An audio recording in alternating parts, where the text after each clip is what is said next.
Live from KSAT 12, the News at Noon starts right now. Well, an off-duty deputy is okay after a driver hit him while he was directing traffic on the northeast side. Now, this noon, the Bexar County Sheriff's Office tells us that deputy was still on top of the car as the driver tried to get away. And we are told a second driver blocked the suspect so the deputy could get off the vehicle.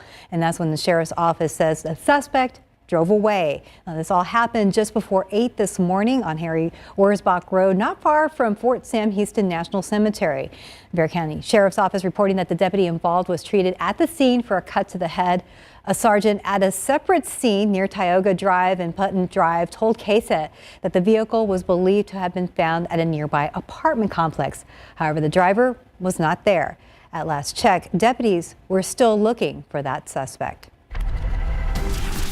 Looking out there with live cam, we are already warming up. Mia, 85 degrees and a few clouds there, but I don't know if they're working hard. Yeah, they might not be doing a ton for us this afternoon. Plenty of sunshine is expected yet again this Thursday, very similar to what we saw out there yesterday. And because of that, and still slightly drier air in place, those temperatures are once again going to be able to warm up pretty efficiently over the next few hours. Let's take a look at current conditions outside right now. We are in the 80s across the board. 85 degrees officially here in San Antonio, low 80s up into the hill country. It's 81 in Bernie, 83 in Kerrville, 86 off to our southeast in Nixon, already at 88 over there in Gonzales. Again, plenty of sunshine expected throughout the remainder of the day. Temperatures topping off in the low to mid 90s in and around the San Antonio area, around 93 to 94 degrees for that afternoon high temperature. Then we'll start to see those thermometers fall into the 80s if you're stepping out for any Thursday evening plans. Looking ahead to not just this weekend, but even into next week as well, hotter than average temperatures will continue with highs in the 90s. Unfortunately, still no indications of a noticeable cold front moving through over the next several days. Rain chances were dry today, but a very small chances in the forecast into tomorrow night. And again on Saturday, it's about a 10 to 20% potential. So very isolated with more of us than not missing out. We'll have more details on that coming up in a little bit. Plus, new drought monitor came in earlier this morning. We'll show it to you. Did we see any changes? Plus, of course, the latest on the tropics. All that coming your way in just a few. Steph. Thank you, Mia. Well, right now, the Bexar County Medical Examiner's Office needs your help identifying this person on your screen. Her body was found on Clifford Court on the south side back in January. Investigators think that she is between the age of 25 or 50 years old. She is either white or Hispanic. If you know anything about this case, you're asked to call that number on your screen. That is 210-335-4011. We also have this information on our website at KSAT.com. We, the jury, find the defendant, Brandon Seveta, not guilty of the offense of injury to a child as charged in the indictment, signed by the presiding juror. Well, not guilty in the starvation death of his son. Emotions running high in the courtroom after Brandon Seveta learned his fate last night. Seveta was on trial for the 2021 death of 4-year-old Benjamin Seveta. Rosario Oates was there and spoke with Seveta after the ruling. I mean, my life has been torn because of this. To be labeled a monster when evidence hasn't came in, and I wanted justice for my son, and now I just want to be at peace. I just want to be with my kids. Brandon Seveta found not guilty in the starvation death of his 4-year-old son, Benjamin. We, the jury, find the defendant, Brandon Seveta, not guilty. Benjamin was found unresponsive on August 17, 2021, as his stepmother was trying to get him to a hospital. The Bexar County Medical Examiner's Office later ruled starvation as his cause of death. The boy's stepmother, Miranda Casares, was already found guilty in this case and is sentenced to 25 years in prison. Tonight, Seveta's attorney says the need to even have a trial against Brandon Seveta falls on the shoulders of a detective assigned to this case. The detective that was assigned to this case spent all of an hour interviewing witnesses and then never went back and questioned any other witnesses after the day Benji passed.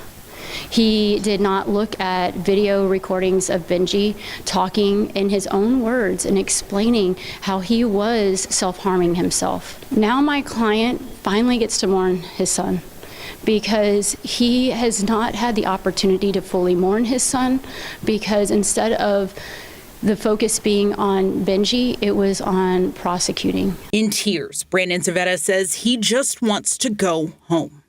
I'm ready to go and be with my kids.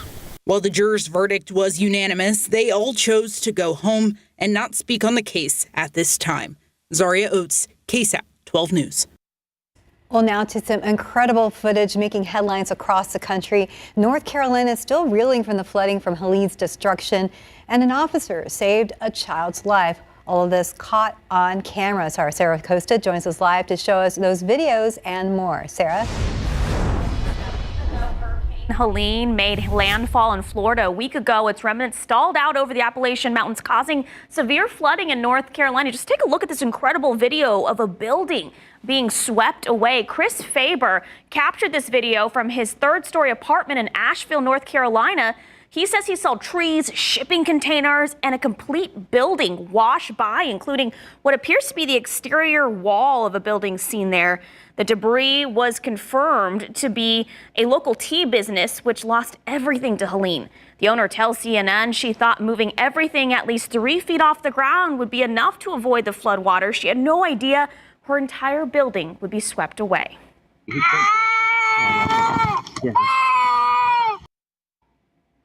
So what you're hearing are the cries of a baby whose life was saved by an officer. So back in August, a call was made to a Spring Branch ISD officer for a 9-month-old baby boy who was choking on plastic. So the camera shows Spring Branch ISD police officer Juan Pedraza relying on his training and instincts to rescue a baby boy, all of it captured on camera.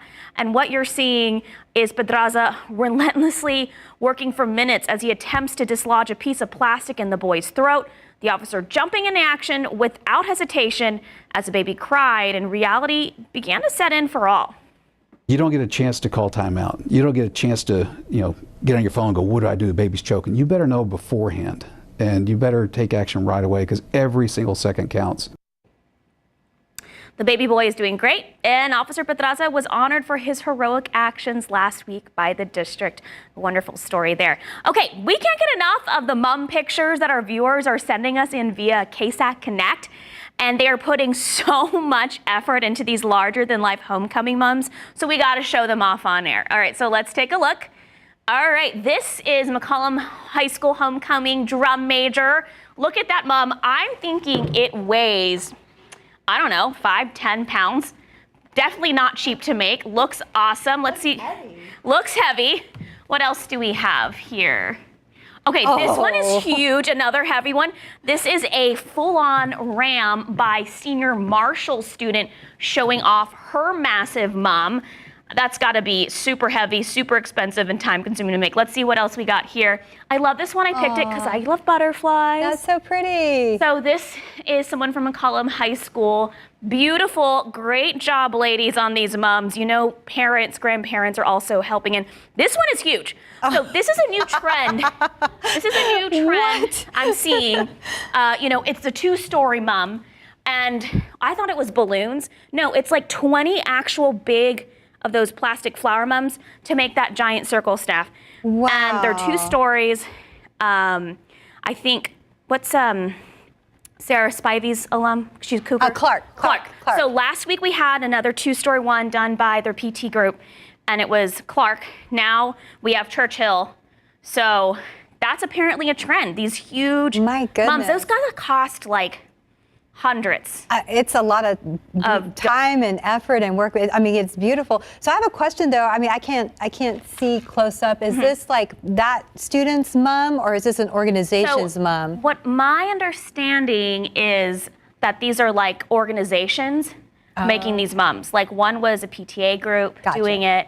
The groups that are behind the big football teams, the cheer teams. I think this is a new trend that we're seeing because, in Texas, we have to keep one-upping each other. And we thought the big, right. I thought Flava Flav moms were like the thing. No.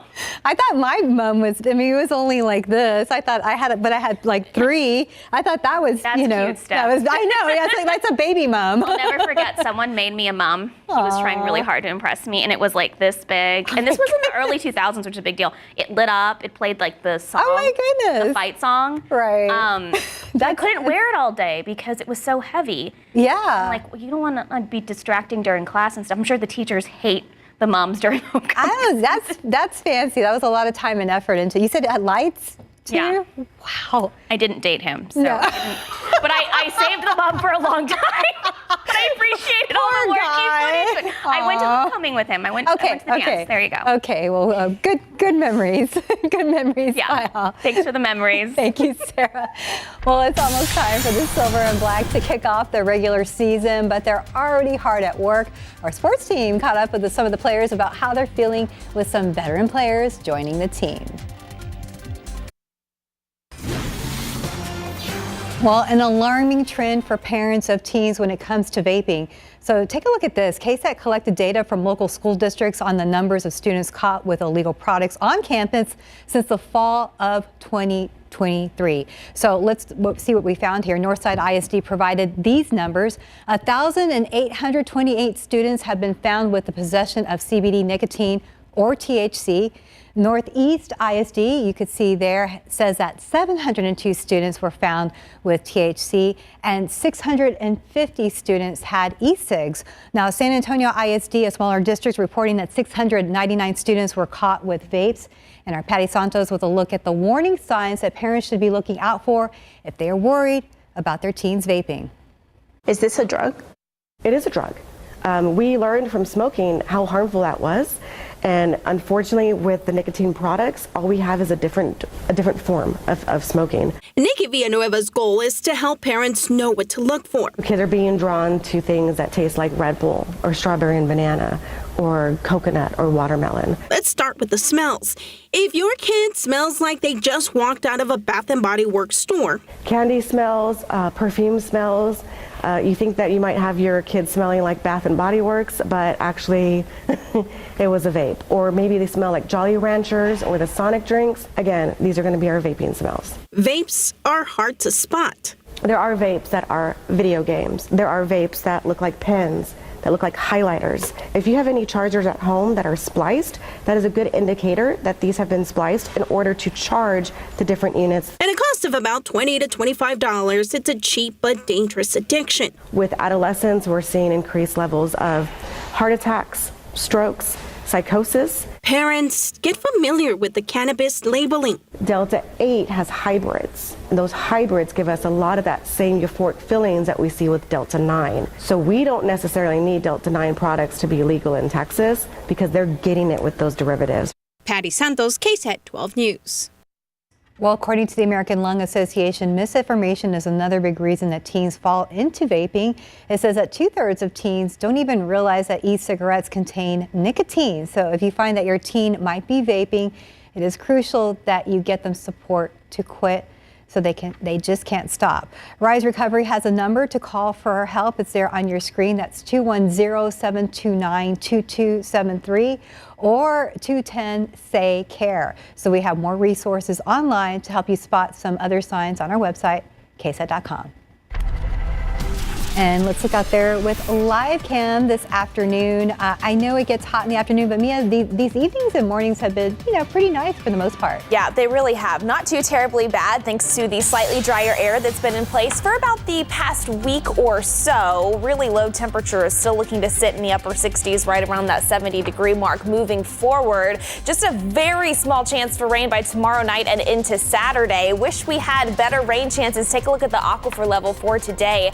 Down 0.3 of a foot at 628.3 this Thursday's reading. In terms of the pollen count, ragweed is still moderate at 120. Molds, fall elm, and grass are present, but the good news there, they are low. Another full check at that forecast coming up right after the break.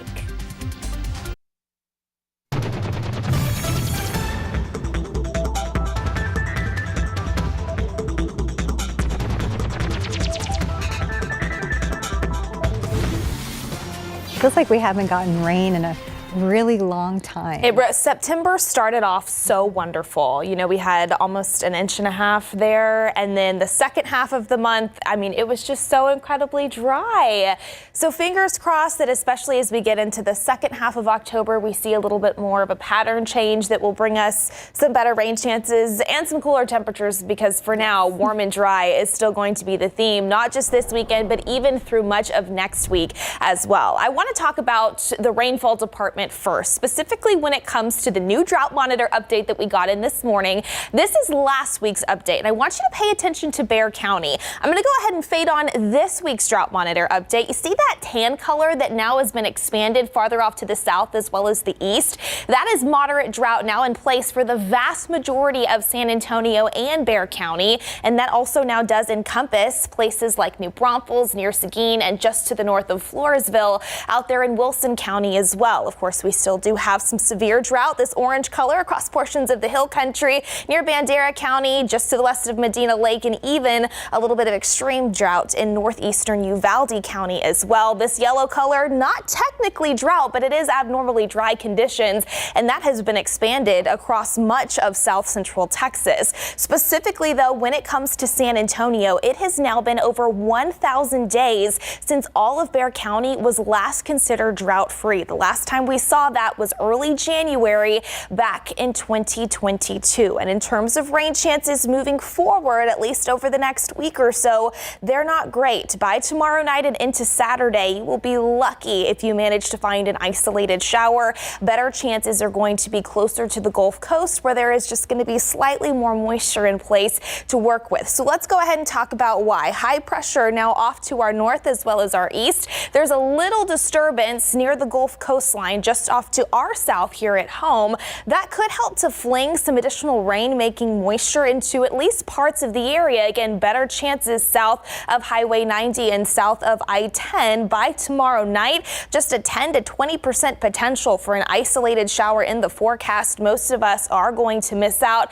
Same into Saturday, a 20% chance for a few more isolated showers. The better chances south of San Antonio. So we'll continue to monitor it, but again, coverage is expected to be pretty limited and pretty low. At least it's something that we will continue to keep tabs on. And with some added cloud cover in place, temperatures could be closer to the low 90s instead of the mid to upper 90s. So that is a slight added bonus there. But if you were curious, the month of September brought us 1.46 inches officially in the rain gauge at SA International. We ended the month drier than average by about 2.5 inches. Since the 1st of January, over 21 inches of rain have been found in the Alamo City, but that's about 3.5 inches below where we should be for this time in the year. So again, fingers crossed as we head into the second half of October that we see a little bit more of a pattern change to help us out with some rain. Again, with some added cloud cover, temperatures could be down to the tune of the low 90s. Still warmer than average, though. The average high for this time of year is 86 degrees, but we do look to warm things back up again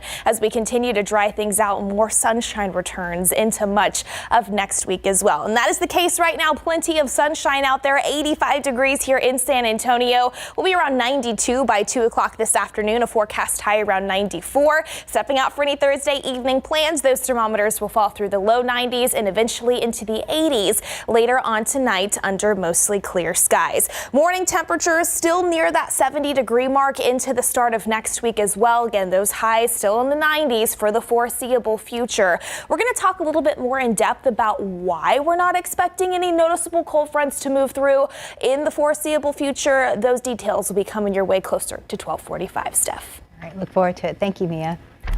San Antonio Spurs are bonding and preparing for next season. We're going to hear from the team as they hit the practice court after the break.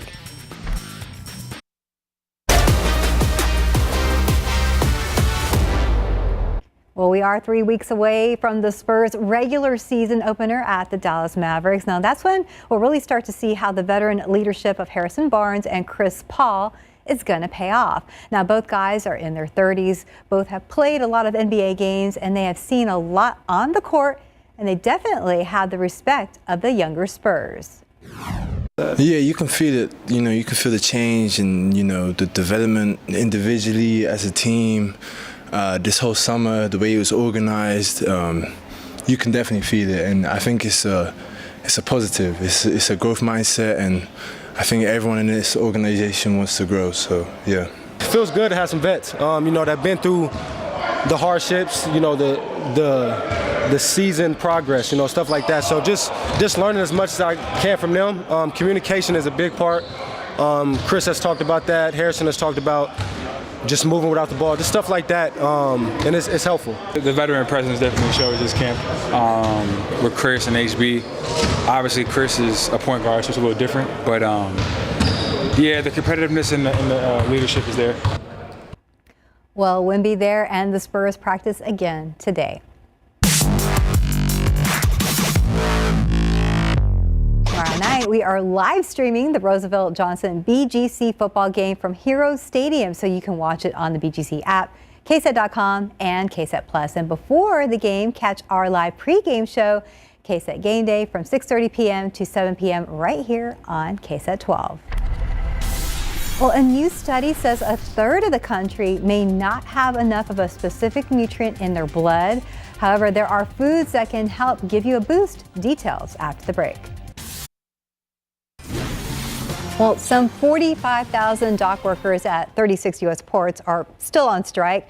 Pay and automation are two of the biggest factors fueling those demonstrations. And here at home, the impacts may not be felt severely in the early stages. However, that doesn't mean grocery stores and companies aren't paying close attention.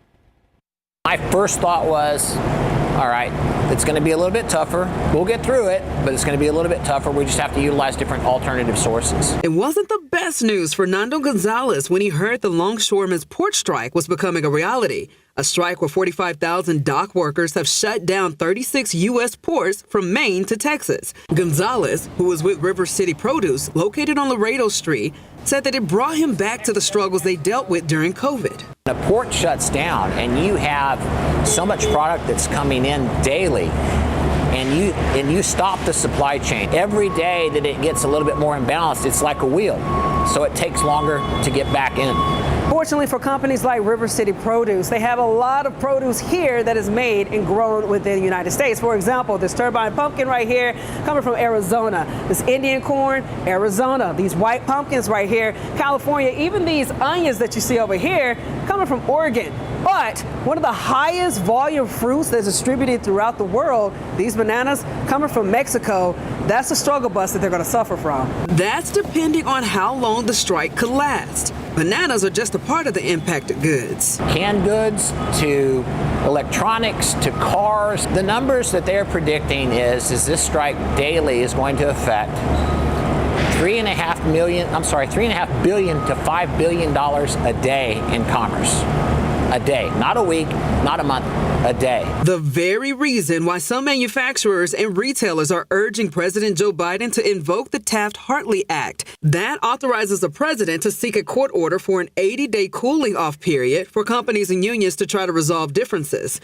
With the Biden-Harris administration being pro-union, and to Gonzalez's disappointment, Biden says he won't do it. I think that anytime commerce and the economy is going to be affected, you need to step in and say, hey, let's fix this now. Think about the American consumer. We're already paying way too much as it is. So, I understand what you're doing and the point that you're making, but think about the people that really, really depend on the products coming in. Japhanie Gray, KSAT 12 News. Well, the last time a strike like this happened was in early 2000, and President George W. Bush invoked the Taft-Hartley Act, to which both sides came to an agreement after several weeks. Now, Nando Gonzalez says with or without Biden's intervention, he hopes the strike will end quickly with winners on both sides. Food and Drug Administration says Eli Lilly's weight loss and diabetes drugs are no longer in a shortage. Mounjaro and Zepbound have been in a designated shortage since 2022.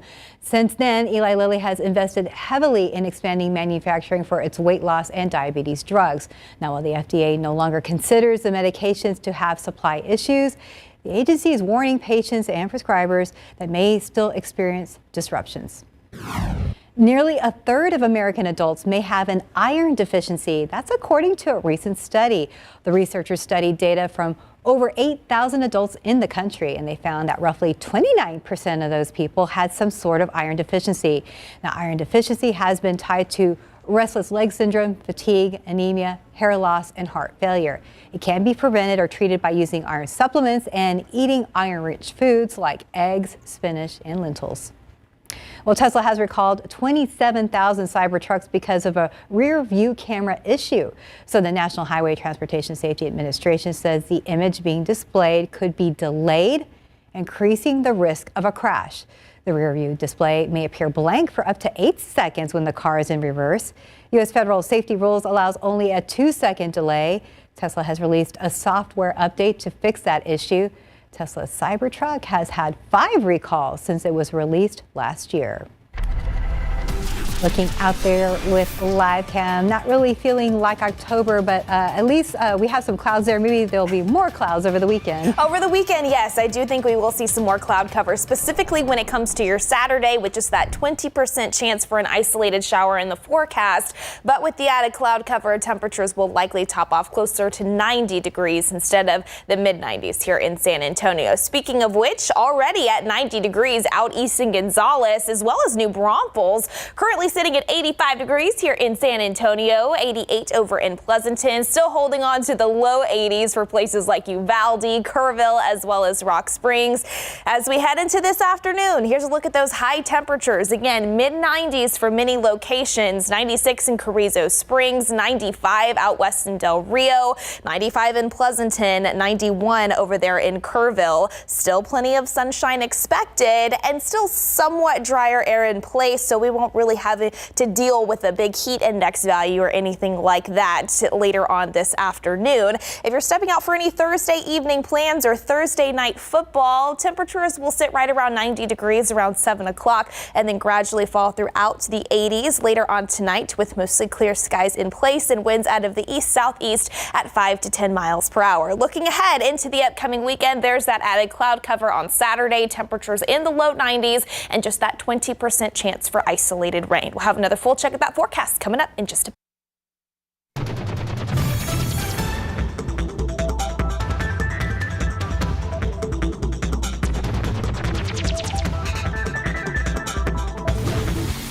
Well, one of the most intense soccer rivalries in Monterrey, Mexico is coming to San Antonio next month for a highly anticipated match known as the Clásico Regio. But one thing that can unite us all, breakfast tacos, of course, and Monterrey takes their tacos mañaneros very seriously, as Alejandra Becerra found out. Me encanta. A ver, entonces, ¿de qué hay variedad? Porque mira, primero la embarradita de frijoles. Tenemos alrededor de como 20 variedades. Ok. Tenemos papa con huevo, deshebrada, machacado, barbacoa, cortadillo de res, nopalitos naturales, frijolitos solos, chilitos, manita de... Talk about fan fuel and options there. You can check out more about this and all of our Spanish language coverage in the KSAT in Español section of our website of KSAT.com. And the game is set for Saturday, October 12th in the Alamo Dome, and KSAT insiders can enter for a chance to win 4 tickets to the game. So you can just scan that QR code in your screen to enter. You do have to be a KSAT insider to take part, but don't worry, it's easy to sign up. You just need your email address, and the sweepstakes will run until October 9th. At least Alamo Dome, whatever the weather will be, they will be nice and cool. They're inside, yeah, because again, even into next week, we are still expecting hotter than average temperatures with 90s in sight for the foreseeable future. And that does include today a forecast high of 94, not as bad as what we saw earlier this week. We hit 97 on Sunday and Tuesday. That actually tied the existing records for those respective days. We should be just shy of the record of 98 for this Thursday that was set back in 1979, but of course well above the average of 86, with more of the same in store into the upcoming weekend. So we'll have another check at that, plus a breakdown of what's going on in the tropics after the break. It feels funny at this time of year, like to walk to your car and still break a sweat. Do y'all ever feel like that too? I was actually looking in my closet last night, just reorganizing some things, and I saw all of my sweaters and all of my boots, and I was like, it would be so nice, considering the fact that it is October, to kind of break out some of the fall attire just yet. It doesn't feel like it outside, unfortunately. As you very well know, with all of the sunshine in place, you're right, the mornings have been a little bit more refreshing. Any morning under 70, I will call a win, which we got down into the upper 60s in town. But yes, it is still going to be hotter than average, with 90s continuing for the foreseeable future. So we'll talk about that in just a second. I also want to talk about the tropics, because this is still, of course, the time of year where we keep tabs on the Gulf of Mexico and what's going on in the Atlantic Basin as well. The 2024 Atlantic hurricane season runs officially from June 1st through November 30th, with the peak, you can see kind of the peak of that mountain there, residing on September 10th. So we are now over that, and we're heading into the back half of the hurricane season. However, the tropics are definitely still talking. The good news is, this time yesterday, the National Hurricane Center was actually giving this a 40% medium chance for tropical development, the central Gulf of Mexico. Again, this still wasn't really going to impact south central Texas, and those odds continue to come down. So that is good news. But out elsewhere in the Atlantic Basin, we have Hurricane Kirk that continues to churn over the warm waters of the central Atlantic, and then on its tail, Tropical Storm Leslie, which has formed as well. The good news is both of these systems, as of right now, do not really pose any threat to the lower 48, but with it still being very much hurricane season, of course, we will continue to monitor it and keep you posted.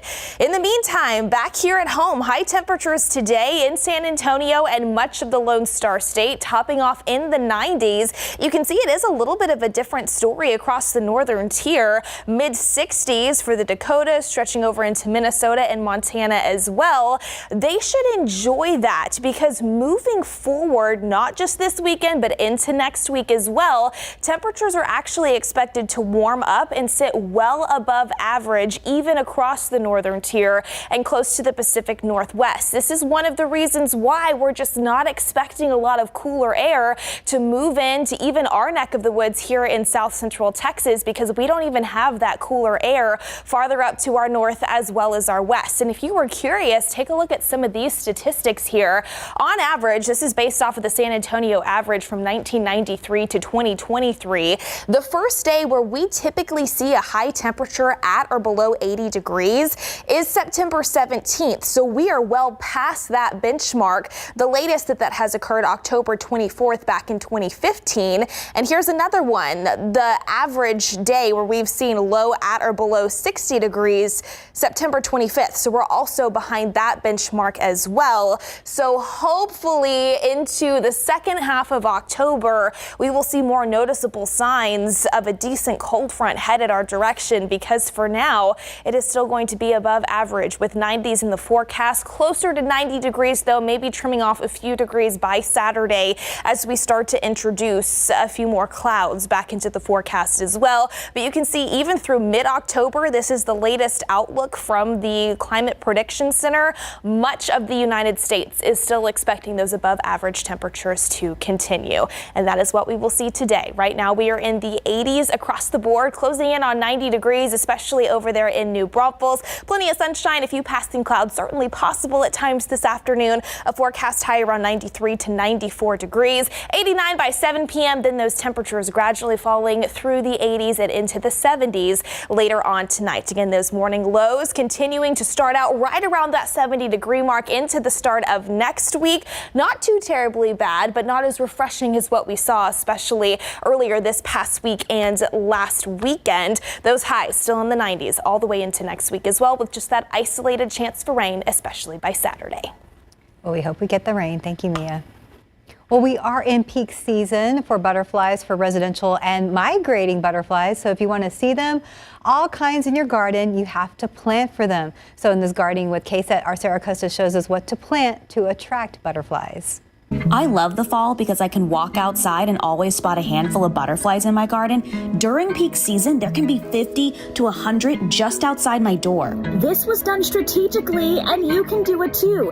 Here's what you can plant that will attract butterflies to your garden. Any kind of sage. I prefer indigo spires. These attract big butterflies because of their big flowers, like swallowtails and monarchs. Zinnias. These are my favorite. Another big flower that attracts big butterflies, and they just can't get enough of the nectar. Greg's mist flower. It's like sugar to butterflies, especially queen butterflies. A cousin to the monarch, they seriously can't get enough. Lantana, a small but mighty flower, can survive anything, and the smaller butterflies love it. Milkweeds. These are host plants for monarchs. Native milkweeds are best, but hard to plant from seed for even a seasoned gardener. I have both tropical and native milkweeds in my garden. Passion vines, a host plant to the Gulf fritillary, plus they have beautiful flowers. For beginner gardeners, I suggest planting all of these from transplant, and you can find all of them at our local nurseries. The only ones I suggest planting from seeds are zinnias, and even beginners can do it. Happy gardening. I'm Sarah Costa, KSAT 12 News. Well, if you have a high school senior or even college senior this school year, it's never too soon to start booking those senior photo sessions. So SA Live found an extreme sports photographer who specializes in one-of-a-kind sessions, and just take a look. And hit it. Yep. Got it. Stop. You know, I'm a photographer of 20 years, and specializing in, I shoot everything, but really what I'm known for is my senior work, sports, and then an extreme sports thing where we use fog and lights and sometimes fire and a lot of things like that. That's good. Yep. Extreme sports photography is more of like the fog and the lights and sometimes the fire and things like that, but it's an individual thing per football player, per volleyball player, basketball player, all of that kind of stuff. We bring in the fog, we bring in the lights, we just creating a very cinematic, special kind of look and special kind of experience for each of our action shots and things like that also. Let's try to get those legs both right together. That's cool. I do team sports as well, where we shoot with the high schools, where I shoot with the youth, do the group team shots, individuals and team shots, and build banners and posters and things like that as well. So there you go. That's really cool. I really love what I do, and it's more about the experience with me than it is taking a picture, it's just creating that atmosphere. I believe the pictures get better and stronger from that, getting our clients to be, you know, relaxed and stuff in front of the camera, especially our seniors, and telling their story. That's really what I kind of go after as a photographer. When I shoot with seniors, every single senior's got a different story to tell, and it's my job to capture that in the best way we possibly can. So that means I get to know my seniors better, and we get to kind of, you know, we kind of go through this journey together to land the best pictures we can. Well, they always roll in kind of, you know, oh, I don't want to be in front of a camera. But then once we kind of loosen the gears up and we get everybody rolling, the kids, so all our guys really, guys and girls both, really start having a good time with it when they realize, hey, this is not about just family photo posing and stuff like that. It's about getting out and really going through the actions and yelling at the cameras and jumping and twisting and turning and things like that. So we end up having a lot of fun. We get a lot of photos during those shoots, and they love the end product. We treat them like the rock stars they are. You know, every senior, everybody I approach, I believe that everybody has that inner rock star. I take pride in finding that, you know, take pride in really digging in. The fun part is really diving into each and every individual and figuring out what they're about, what makes them tick. If they're shy, what gets them out of that? And then kind of emphasizing their strengths and stuff. So we always have a good time. From when I was in school till now, they have evolved. You can't put a parameter on how much they've evolved. I mean, we went into what family photos and posed for them, posted them, and that was our senior photos. Nowadays, the sky's the limit. You know, today's technology and everything really even makes that much more simple to roll in and just land these really big. I like to shoot bold, cinematic, creative images. I do a senior day, which gives them the option to come in and do the typical 3 locations, 3 outfits and things like that. Or I do a senior year. That's my most, that's the one that people like the most. It's a senior year package, and it starts off like now. We'll start now, and then we'll do 4 shoots throughout the year. And People love that because we get to follow their seniors throughout the whole year. We get to document stuff like that. We also do a sit down and do a video with our seniors, talking to them about what their favorite memories the past 12 years have been, favorite schools, favorite teachers, what their plans are next, what their plans are going forward. That gives parents something to be really proud of and to look forward to and go 10 years down the road, go, hey, remember when you said this? Now you're this, that kind of thing. It's a really good kind of documentary piece. 1, 2, 3, yes ma'am. Awesome. I'm excited, so excited to explore, to meet my seniors. It's 2024, school's starting now. I'm excited that the kids are getting back in school. Hopefully they'll see that. We'll get a chance to start meeting and working with them and creating some cool stuff with them. Wow, those are awesome. I was just telling me I was happy to get a wardrobe change for my senior picture. But again, SA Live airs weekdays at 10 a.m. on KSAT 12, so you could just scan that QR code for more arts, culture, food, and fun. And of course, celebrating San Antonio is what they're all about. All right, looking outside right now, temperatures warming into the upper 80s here in San Antonio, 87 degrees officially. Still expecting some sunshine into the afternoon. High temperature around 93 to 94 here in San Antonio. Winds generally out of the east to east-southeast at 5 to 10 miles per hour. Looking ahead to tomorrow, starting off near 70, high still in the 90s for the foreseeable future. We'll be monitoring for that very small chance for isolated rain by tomorrow night and Saturday. Better chances closer to the coast, but we'll keep our fingers crossed. Well, I was trying to will fall to happen with my sweater dress. You're doing a great job, Steph. We'll try harder next time. Thanks for joining us.